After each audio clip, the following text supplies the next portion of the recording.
Are you ready for the next big family Christmas movie? And it's coming from the guy who brought us The Chosen. When I first finished reading it, I said, I have to make this movie. There's no one else who can make this movie. I've got to find the rights and get them. And so I pursued them for almost 20 years.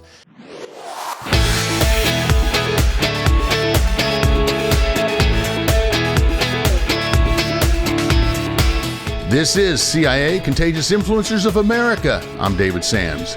Dallas Jenkins is joining me on the podcast today. He's the creator, director, co-writer, and executive producer of the hit series The Chosen.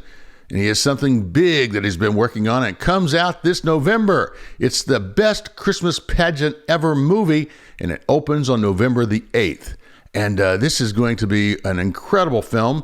It's based on a bestseller, and it's heartwarming, something for the entire family. So let's bring on Dallas Jenkins, but first... Nothing is more important than our annual Christmas pageant. The pageant is sacred. But this year... The Hermans are absolutely the worst kids in the history of the world. This is gonna be a real disaster. From the creators of Jesus Revolution and directed by Dallas Jenkins, the creator of The Chosen, comes the best Christmas pageant ever. Ooh. A hilarious, feel-good Christmas classic in the making. Now that's a pageant I'd actually like to see. The best Christmas pageant ever. In theaters November 8th. Rated PG. Parental guidance suggested.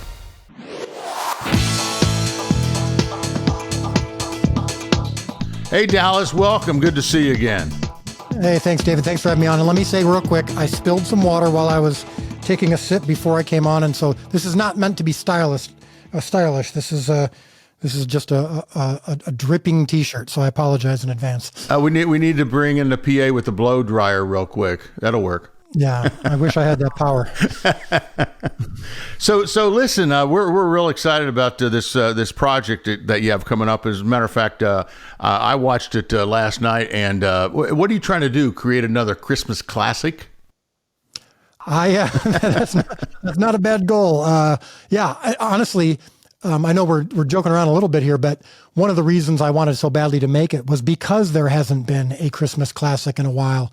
I can count on one hand the number of Christmas movies over the last, 30, 40 years that I think really kind of stand the test of time. We've got tons of romance Christmas. You can see it, literally 60, 70 of them each year between Hallmark and Lifetime and Netflix. And every now and then there's a theatrical movie that comes out that's got some comedy or whatever.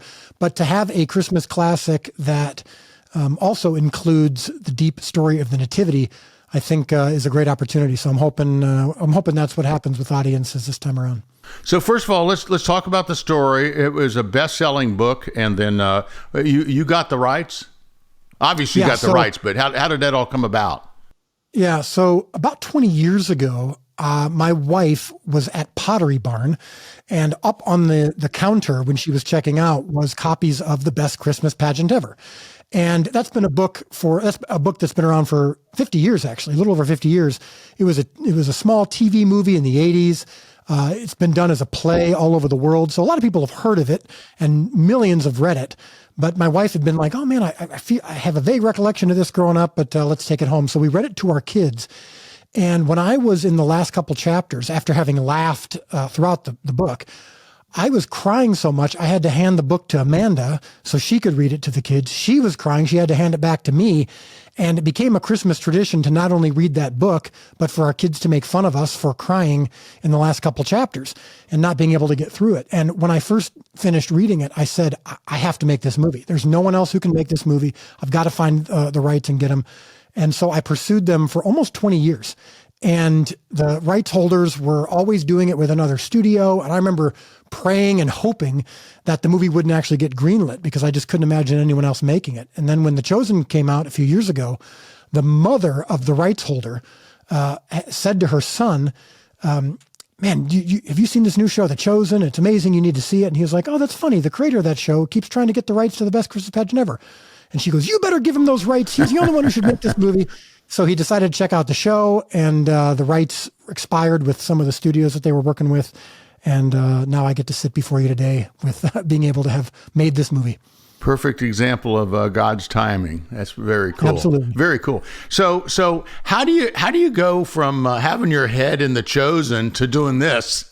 It's quite a reach. Yes, yes, that's true. And it's the only movie or project that my wife Amanda and I would allow me to do in between seasons of The Chosen, because obviously The Chosen is a full-time year-round job. But when this opportunity came up, we both agreed I had to take it. I actually don't think it's quite as much of a stretch as it may seem. Stylistically, for sure. It's a little bit more modern, obviously, because it's set, in today's time. It's got, the style of it, the tone of it is different from The Chosen, but the storyline and the approach to the greatest story ever told is actually similar. In The Chosen, we are taking the story of Jesus and we're showing it through a different lens without changing the intent or the meaning. And The Best Christmas Pageant Ever is very similar. Obviously, on the surface, it's about some unruly kids who take over a Christmas pageant. But it's because of their unique perspective, because of their outsider status, their poverty status. They're actually closer to the heart of God and closer to the heart of the nativity story than we are in our modern day suburban life. And so I think that there really is a connection point there of, we're going to tell the story, we're going to present Jesus in an unapologetic way, but it's through a different lens than you're used to. And I think that's the connection point between this and The Chosen. Now, when you're laying out something like this in your head and you're really going through the characters, I mean, you must have had a blast developing these characters in your head before they went anywhere else. Absolutely. I mean, I've had almost 20 years to plan ahead for this. Now, of course, to be fair, Barbara Robinson, who's no longer with us, she's the author of the book. She created these main characters, and I'm just trying to do service to them. But to expand it into a feature film, yeah, you want to, just like I'm doing with the Bible, you want to utilize these main characters and know that you're doing things that aren't in the original source material, but you're still living out and exemplifying the character and intentions of the people that you're writing about. So, yeah, it was a blast because you've got 6 kids, the Herdmans. They're the quote unquote worst kids in the history of the world, according to everyone around them. And they are, they lie, they steal, they cheat, they bully. They also, though, of course, as we discover, have, they're missing one of their parents. Their mom is never around. They don't even know where she is half the time. So, you see very quickly that they're broken. So it was fun on one hand to create a lot of these fun, hilarious scenarios, the kinds of scenes that are in the book also that are great. But it really was also heartwarming and an opportunity to really, through the lens of a fun family Christmas comedy, tell the story of the gospel, really. And so I like to describe this movie in some ways as a Trojan horse. On the surface, it's a mainstream family comedy. It's going to be released in theaters all over the country from a big studio. But when you watch it, you're also going to see that not all that subtle, but still in a non-intrusive way is the story of the gospel. Well, the cool thing I recognize is that it is a comedy, and you say it'll hit a nerve with the mainstream. And I have to say the quality of the comedy and the delivery of it is much more of the quality that we have come to know with a lot of mainstream movies versus right. Alleged comedy Christian movies. So right. I have to give you kudos on that. We've seen a lot of bad comedy expression with Christian content. You must have been aware of that going into this. What did you do to make it more quote unquote mainstream? Yeah, it's funny, I think unfortunately some Christian films are comedic even if they don't intend to be. And I admit that for the last 25 years of my time in the business, I've contributed my share of less than stellar content as well. But it's a good question. I honestly, a lot of it is honoring the book. The book is very, very funny. But to your point, they're actually, I think it's very difficult to come up with an example of a comedy that is faith-based, or at least comes from the perspective of a faith lens. There certainly hasn't been a successful one. I don't know. I can't even really think of one. So going into it, I don't really think about the past. I don't think about other projects. I just think about, how do I make the best movie possible? And in this case, I want to make something funny, but that has a very strong emotional and spiritual gut punch in the end. And I think the key is to just not think of it through that lens of, all right, I'm telling a quote unquote Christian story. The story is inherently that. The story is inherently about God and the story of the Nativity. And I'm just trying to do service to the book. I'm trying to do service to good comedy. I mean, I've always been a student of comedy. I've always been a bit of a stand-up comedy buff. I love great comedies of the past. And so I've seen a lot of great comedy movies, and sometimes it's just by osmosis. You just try to pick up on what's good timing. And another thing, I think the secret sauce in many ways, although it's not so secret, is the cast. Judy Greer plays the mom. Pete Holmes plays the dad. Those are two comedic geniuses. Pete Holmes is a very popular stand-up comic. Judy Greer has been doing great comedies and is one of the great comedic actresses of our time over the past 25 years. And so that's key. The kids were great. I mean, I think you saw that in the movie is when you see these performances, they're not trying too hard. They're just inherently funny. And so tone is really important, but that starts with the script and it's ultimately realized with the cast. You've had tremendous success with The Chosen, but of course, before that, we've heard the story about how you basically almost gave it up after a theatrical project didn't really work out the way you wanted it to. So I want to talk a little bit about second chances. Yeah. And about because there are a lot of folks listening to this right now who are praying for that second chance. You know, their plan A didn't work out for them, and now they're praying for that second chance. Tell me a little bit about that journey that you went through, and provide some encouragement for folks that are hanging on, praying for that second chance right now. Yeah. Back in 2017, my feature film, The Resurrection of Gavin Stone, was released in theaters. And that was an example of a comedic film that just didn't resonate, or at least didn't do it well at the box office. The more accurate term for it would probably be bomb. It was a bomb at the time. And I was home alone with my wife, and we were crying and praying and confused, because when something fails, your first question is, what got me here? What did I miss? And many times you question whether or not God is in it, because we sometimes think, well, God's not the author of failure. So it's impossible for us to fail if God was what was in this or called us to it. The problem with that thinking is that we oftentimes have the wrong definition of failure.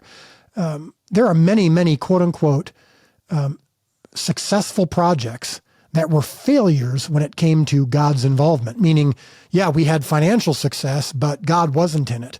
And there's plenty of projects and people and initiatives and ministries that aren't quote unquote successful by the world's definition, that when you get to heaven, God will hug you and give and smile and say, thank you, well done, good and faithful servant.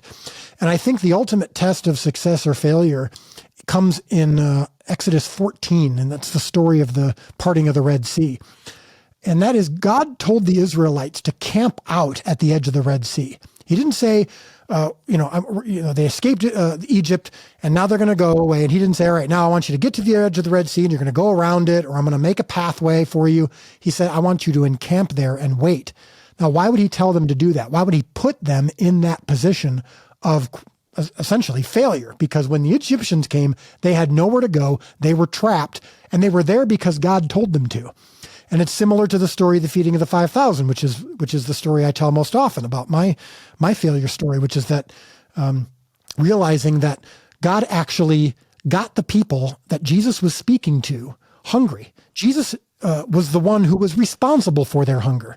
He'd been talking for 3 days. He got them to the place of desperation, just like he got the Israelites to the place of desperation when they were at the edge of the Red Sea. So in Exodus 14, God makes it very clear, because he says it 4 times, I will get glory.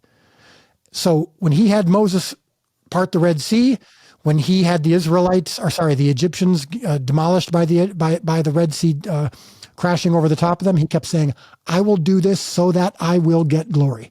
That is the definition of success or failure, is getting glory for God. And so when you are looking for that second chance, or when you are judging or measuring whether or not you have had success or failure, or you are waiting for the next step, stop for a second and go, what does the next step look like? What do I think success looks like? And if it's anything different from God getting glory, then you have the wrong definition and you have the wrong perspective. So that's the key for us. Is I happen to have the fortune and the privilege and it's the privilege of a lifetime to have had something like The Chosen, which came out of my failure. And The Chosen has been, quote unquote, successful by the world standards and by God's standards. But that's very, very rare. And I would argue that the first year after my failure was as successful as the time that I'm talking to you today, even though The Chosen hadn't happened yet, because I was giving God glory and I was finding strength in my weakness more than ever before in my entire life. And that's what success looks like. So one of these days, are we going to see a prequel to The Chosen? Well, stay tuned. There are, I think, the entire Old Testament is a prequel to The Chosen. Exactly. So there's plenty of stories to tell, and we'll let you know when we've got them. So finally, to wrap this up, just tell me what you hope, other than for this thing to become a Christmas classic. What do you hope to accomplish with this film? Yeah, and honestly, becoming a Christmas classic or not really isn't. And I know what you meant. I know we're being lighthearted here, but it's really not what I'm thinking about. I really do want God to get glory. And so what I'm hoping that people come away with when they watch this movie is that when Jesus came, when he was Emmanuel, God with us, which we talk about actually in the movie, when God became man and sacrificed everything for us, he came as a humble servant. He came as an outsider. His parents were outsiders. And I hope that because an outsider in poverty gave up everything to speak to us and to be with us, hopefully we're willing to do the same thing for those around us. And you'll see in this movie, there is a very strong message of what God's done for us, we should be doing for others. So I'm going to be the first to tell you that I think that you have the first Christmas classic in years. How's that? Wow, that's very kind. From your lips to God's ears and to the ears of the theater owners all over the country. Well, thank you, my friend. Great catching up with you, and much success to you with this project. Yeah, thank you, David.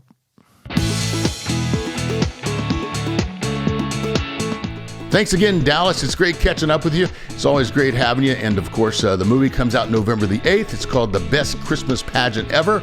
And do get your tickets in advance. This one's going to sell out. It's going to be a great family. Hopefully it'll be an annual favorite, but you want to see it when it first hits theaters on November the 8th. You can get your tickets right now at bestchristmaspageantever.movie. That's bestchristmaspageantever.movie. So make sure you do that. This has been CIA Contagious Influencers of America from the producers of Keep the Faith. Do check out our websites at KeepTheFaith.com, where we've got all kinds of little Christmas gifts for you. And of course, our ContagiousInfluencers.com is where you can listen to all of these podcasts, okay? Until next time, go out there and live this life in living color, because it sure is a heck of a lot more interesting than living it in black and white. I'll see you next time.